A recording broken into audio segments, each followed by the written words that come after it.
Hello. I thought I'd say this very quickly in a very short stream, and I don't know if you know that Muslims don't believe that Christ was crucified. So according to their beliefs, I'm actually a bit vague about the stories, but anyway, Muslims believe that Christ, okay, I'll just read it out to you. I am a little tired, I guess.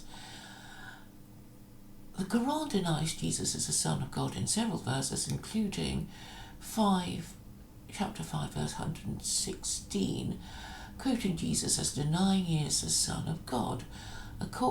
According to mainstream Islamic interpretation of the Quran, he was neither crucified nor raised from the dead, but rather he was saved by God. Although the earliest Islamic traditions and exegesis quote somewhat conflicting reports regarding the death, a death and its length, most Muslims believe that Jesus only appeared to be crucified and was instead raised alive to heaven.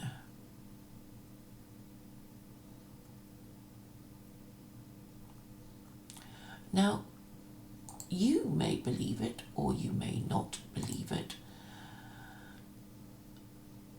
but even lies have purpose, don't they?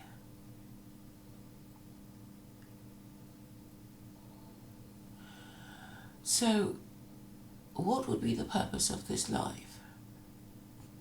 Because being killed and then being resurrected is a little improbable, but then so is being raised alive to heaven, which appears to be the belief of Muslims. I should have checked before I started the stream, but I'm just relying on Wikipedia. So Muslims believe that Christ was not actually executed.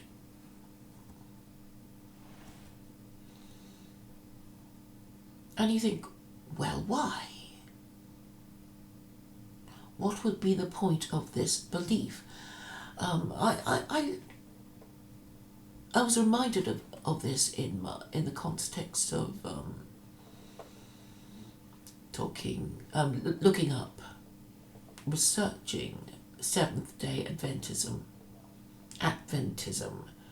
and so this is one of the bits of information that I assembled, which I thought might be relevant to my investigations. So, according to Muslims, Christ was not executed, therefore Jews need not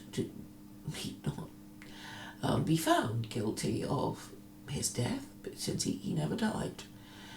And so what was the purpose of it? I think it was to let Christ off the hook. So although there may be a few unflattering references to Muslims, to Jews in Islam, in the Quran, I think ultimately it does let Jews off the crime. Is it a crime? Well, it wouldn't be correct to call it a crime, because they thought Christ had committed the crime of blasphemy by saying his papa was God. And we know how strict Jews are about these things, so very understandably, if there was indeed a death penalty for this sort of thing, this would be exacted. Just let me check if it is.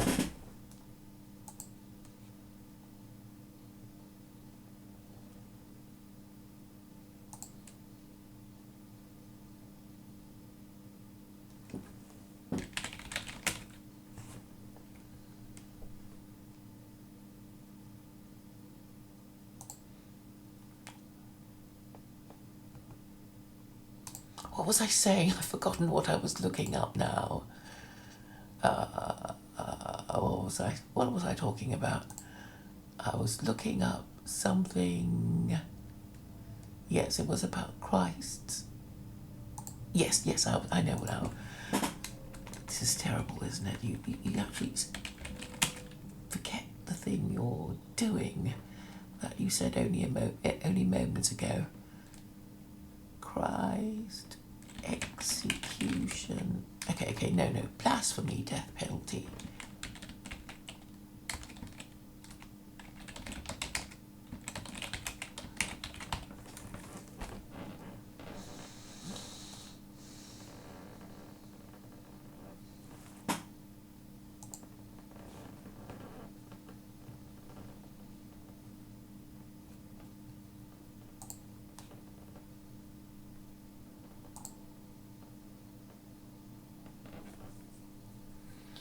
So there you go. It does include the death penalty is triggered for blasphemy. So that's useful to know. So that's why he would have been crucified.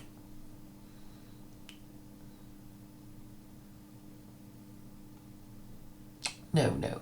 I mean, it attracts the death penalty for Jews, and so I guess the Jews themselves couldn't kill anyone because they were under the administration of the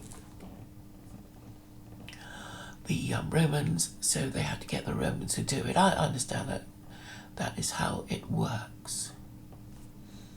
So I'm going to look up the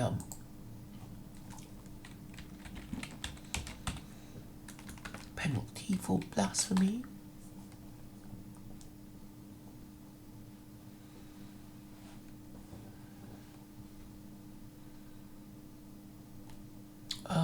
It doesn't say some. Okay, I'm looking at the wrong thing. Judaism death penalty. I'm just looking up what how the form of the death penalty that would have been imposed for the crime of blasphemy.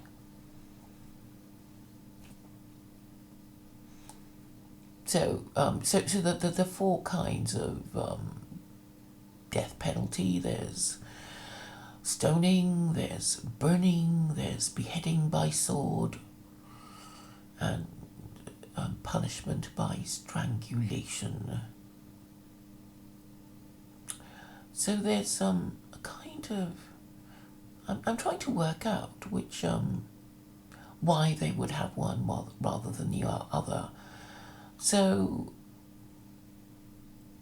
according to the Wikipedia, stoning would be imposed for intercourse between a man and his mother, intercourse between a man and his father's wife, not necessarily his mother, intercourse between a man and his daughter-in-law, intercourse with another man's wife from the first stage of marriage, I don't know what that means, intercourse between two men, bestiality, cursing the name of God in God's name, idol worship, giving one's progeny to Moloch, which means child sacrifice, necromancy, which is sorcery, pythonic sorcery. What's that?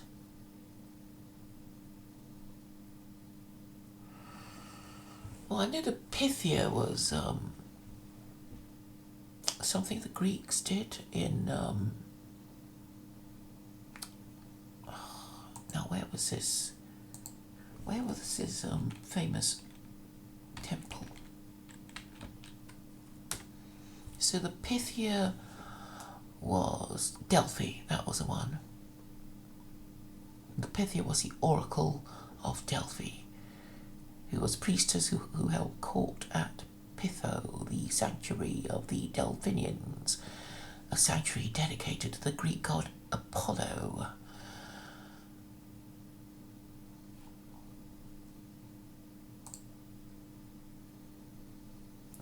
Anyway, you can't do that if you're a Jew. Attempting to convince another to worship idols, instigating a community to worship idols, witchcraft, violating the Sabbath, cursing one's own parent, being a stubborn and rebellious son. So that's death by stoning. And then we have death by burning. The daughter of a priest who completed the second stage of marriage commits adultery. Intercourse between a man and his daughter. Intercourse between a man and his daughter's daughter. Gosh, what a lot of goings on. Intercourse between a man and his son's daughter. Intercourse between a man and his wife's daughter, not necessarily his own daughter. Intercourse between a man and his wife's daughter's daughter. Intercourse between a man and his wife's son's daughter. Intercourse between a man and his mother-in-law. Intercourse between a man and his mother-in-law's mother. Yes, intercourse between a man and his mother-in-law's mother. Intercourse between a man and his father-in-law's mother. Okay, so that would attract the punishment by burning. Punishment by beheading is unlawful premeditated murder, being a member of a city that has gone astray. I don't even know what that means. Does that mean if you manage to escape from Sodom and Gomorrah, and you seek refuge in Jerusalem, you're going to be beheaded? That's a bit harsh, isn't it? Punishment by strangulation. Committing adultery with another man's wife when it doesn't fall under the above criteria. Wounding one's own parent. Kidnapping another Israelite. Prophesying falsely. Prophesying in the name of other deities. A sage who is guilty of insubordination in front of the grand court in the chamber of the hewn stone.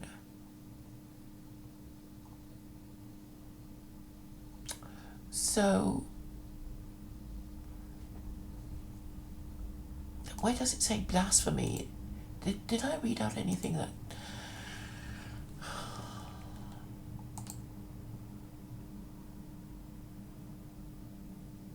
Well, it doesn't say the method for blasphemy, but it does attract the death penalty.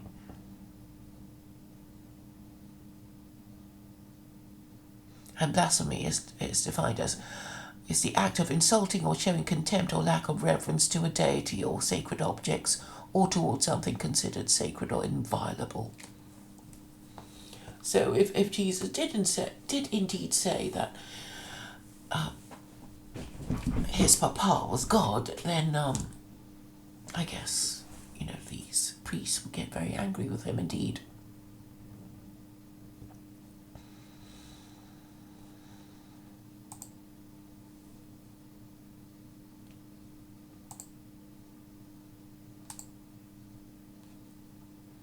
So I don't quite know the history exactly of how Christ came to be crucified, but I can easily look it up.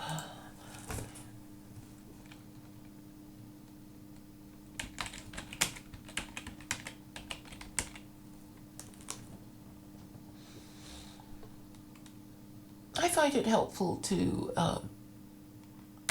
talk myself through it with you, whoever is watching. Not very many, obviously. Crucifixion of Jesus.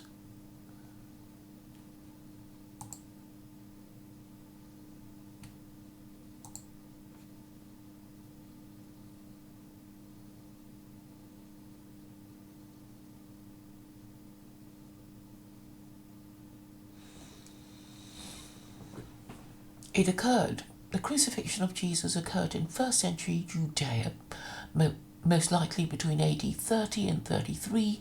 Jesus' crucifixion is described Okay, I'm not going to read that.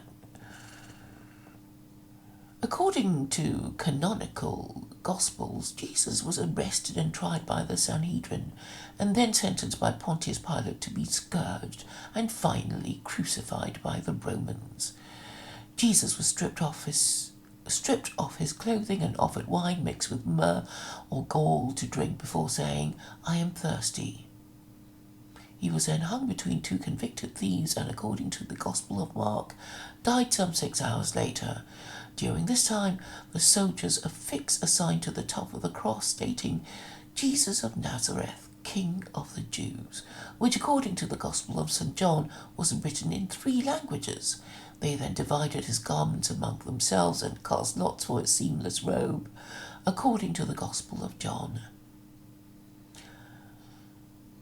According to the Gospel of John, after Jesus' death, one soldier pierced his side with a spear to be certain he had died.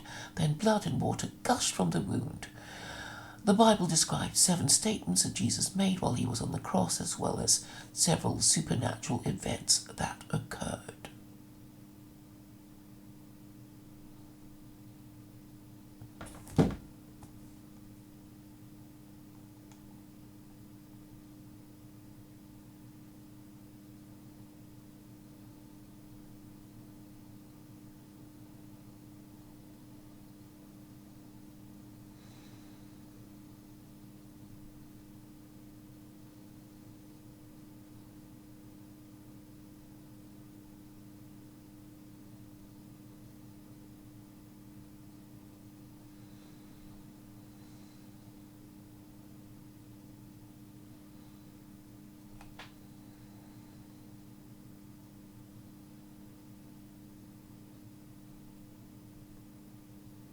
Well, actually, I am reading stuff, but I really wanted to know about his trial.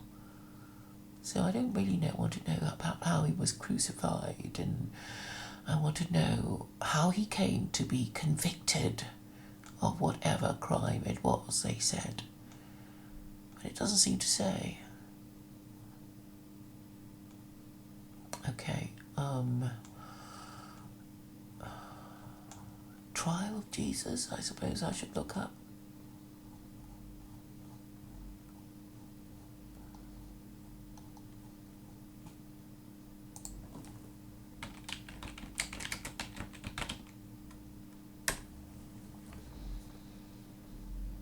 Sanhedrin trial of Jesus. Good, I knew it was somewhere there.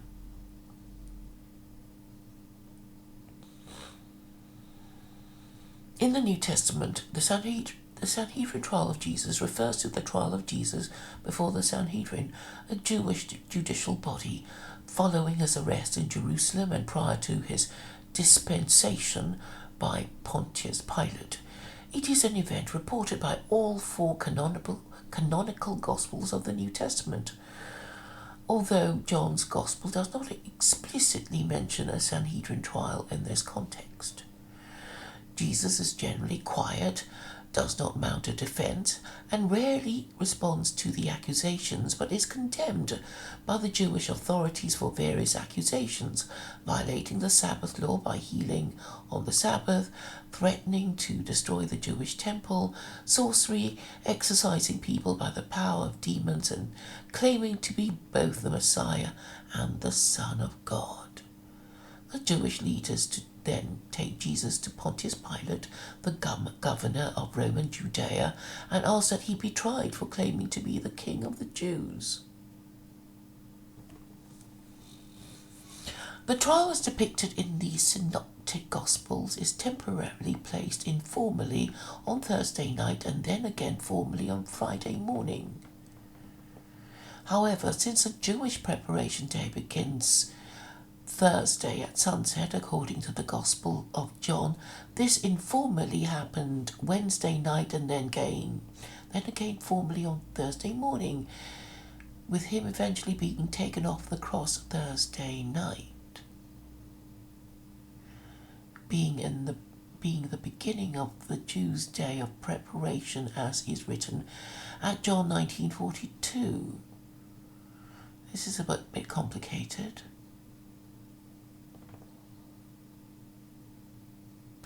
The idea that the day of preparation begins on Thursday night is thought by some to be in error due to the bias of late Christian thought. The trial takes place in the night portion of the 14th day of the first month, i.e. Passover, making the day of preparation a reference to the preparation of the Passover meal and the cleansing of the home of all leaven. If this is true, the Sabbath the next day is not a reference to the weekly Sabbath, but the high Sabbath of the first day of the Feast of Unleavened Bread. Interestingly, John calls this Sabbath the high one in John 19:31. The high special Sabbaths that are associated to the biblical feast days can fall on any day of the week, not just Saturday. It is the belief of most Hebraic believers that Messiah was crucified on the afternoon of a Wednesday and arose again on the evening of the weekly Sabbath, just before the first day of the week, which began at sunset according to the scriptural meaning of a day.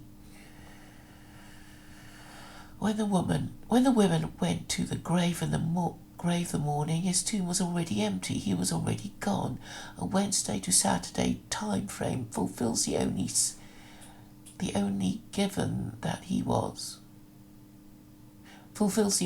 given that he was a Messiah, i.e. the son of Jonah, 3 days and 3 nights in the grave, and his claim that he would rise again on the 3rd day. The trial is often considered to be the most famous, unjust and influential trial in world history.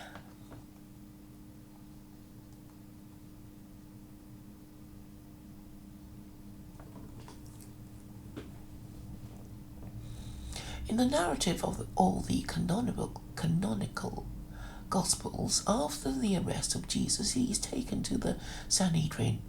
From a historical perspective, in the era in which the narrative is set, the Sanhedrin body was an ad hoc gathering rather than a fixed court. The portrayal of the Sanhedrin contradicts that of Jewish tradition and texts, which portray the Sanhedrin to be an established court based in Jerusalem with strict guidelines on how to function. This is often considered by Christian sources to have been a deliberate contradiction by the Gospel authors, accusing the Sanhedrin of illegally violating the Torah during the trial. In the 4 canonical Gospels, Jesus is tried and condemned by the Sanhedrin, although not all members were present. According to Luke, Joseph of Arimathea and Nicodemus dissented from this decision. Jesus is mocked and beaten and condemned for various accusations violating the Sabbath law, by healing on the Sabbath, threatening to destroy the Jewish temple, sorcery, exorcising people by the power of demons, and claiming to be both the Messiah and the Son of God. Although the Gospel accounts vary with respect to some of the details, they agree on the general character and overall structure of the trials of Jesus.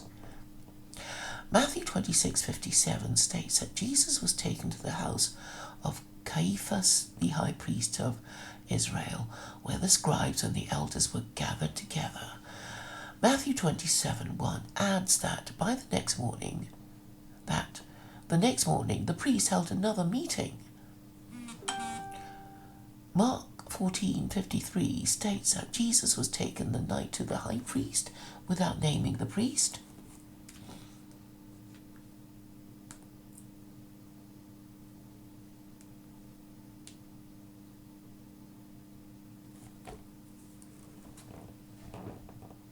Where all the chief priests and elders were gathered, and Mark 15:1 adds that another consultation was held among the priests the next morning. Luke 22:54 states that Jesus was taken to the high priest's house, where he was mocked and beaten that night. It is added in 22:66 that as soon as it was day, the chief priests and scribes gathered together and led Jesus away into their council.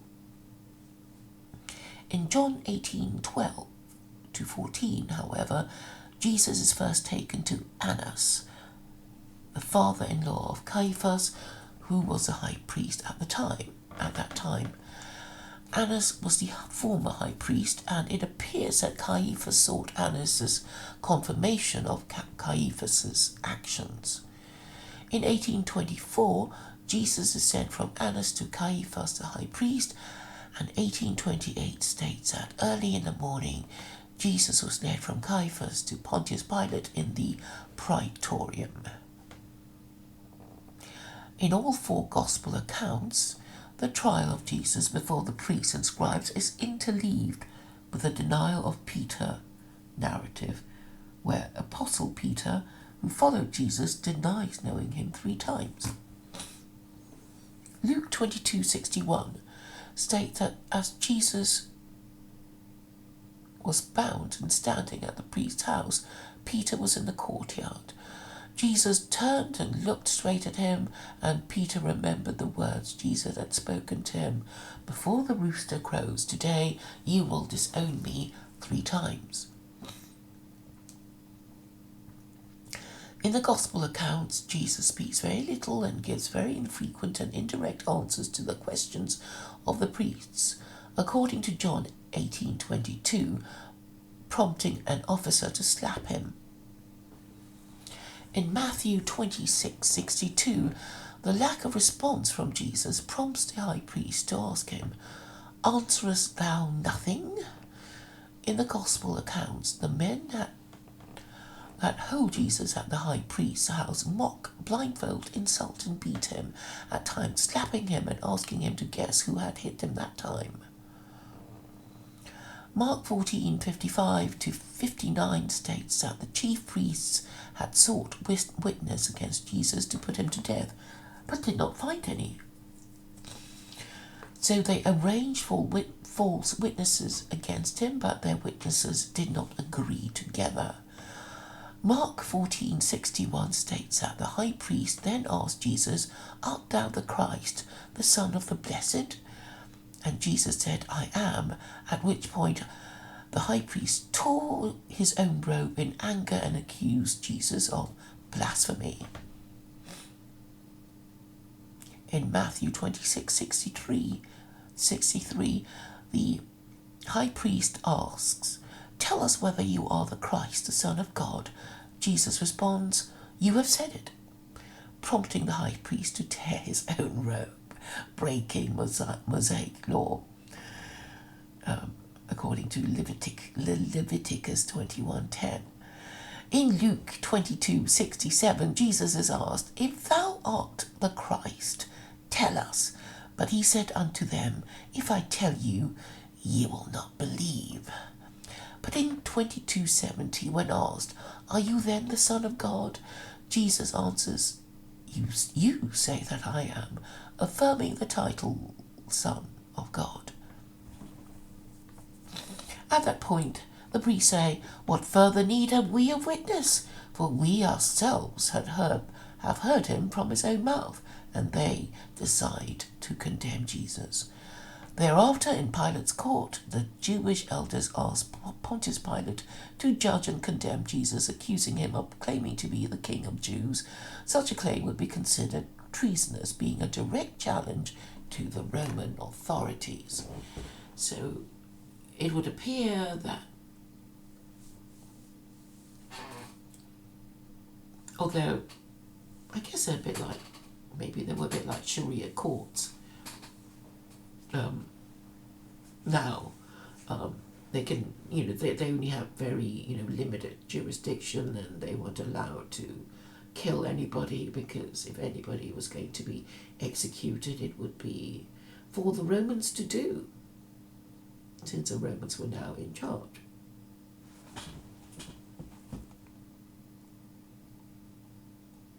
So that was the trial of Jesus. I should really look up the verses in the Koran about Jesus when they say he wasn't, in fact, executed.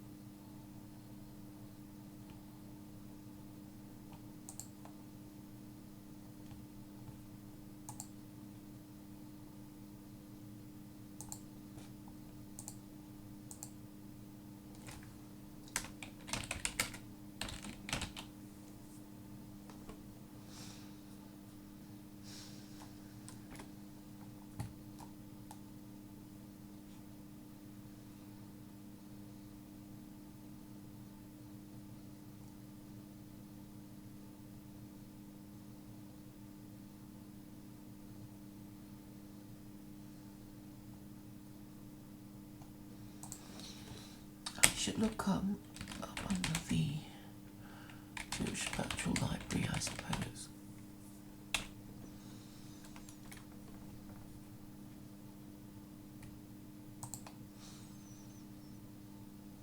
Oh, good. They have references to Jesus in the Koran. No.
I can't seem to find it.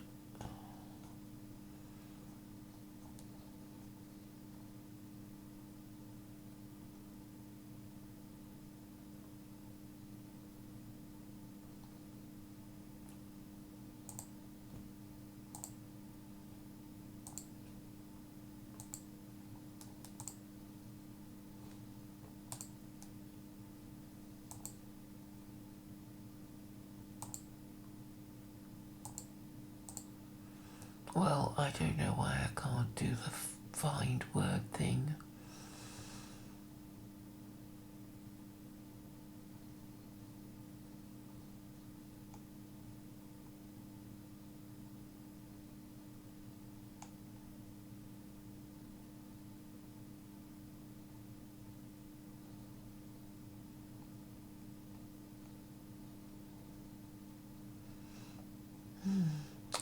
Oh, sorry about that. I can't find it. I actually am falling asleep a little bit. So I was hoping to tackle Seventh-day Adventism, and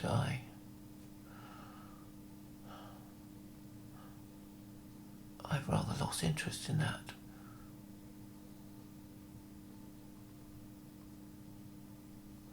But I think it's as well to note that the Quran is, if what I quoted, but what I read was correct, then it would tend to, the Quran could be said to mitigate anti-Semitism by saying, hey, Jews didn't really kill Christ because, well, he wasn't even executed. So, I mean, I guess that's the, only purpose I can think of for this particular, for Muslims to take this position. I mean, why be different for the sake of being different? Other than saying that, oh well, it's our little twist to make our mark on, and to be different from the others. Maybe. So, how does this tie with Seventh-day Adventism? Adventism? Yeah. So, well, what I find was that I just have no idea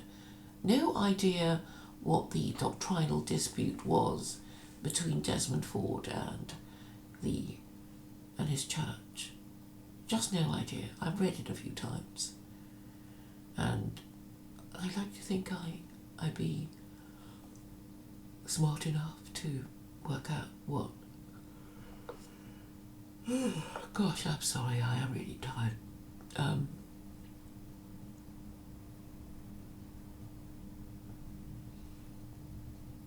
So basically, I should know that Seventh-day Adventism is, well, basically full of holes. I mean, what is the point? And why do all these sort of weird Christian sects kind of decide to be different and then fight each other for the sake of it?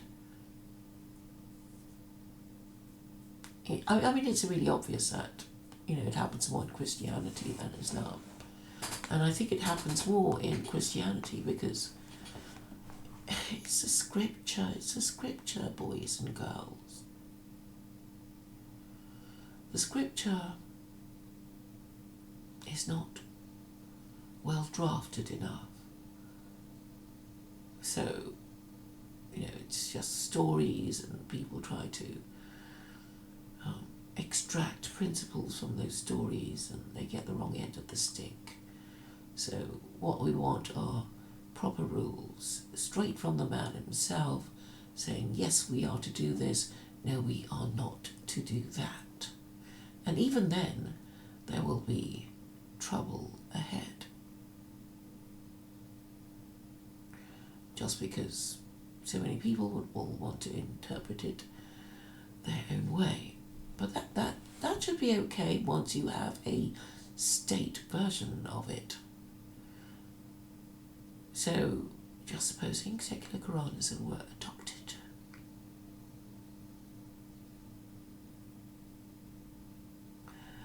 Well, then, everything would just be tickety-boo. The judiciary would define everything. There would be a law, there would be all these law lords and presidents of the Supreme Court, and they just know their stuff and apply all the principles, and then people will be happier.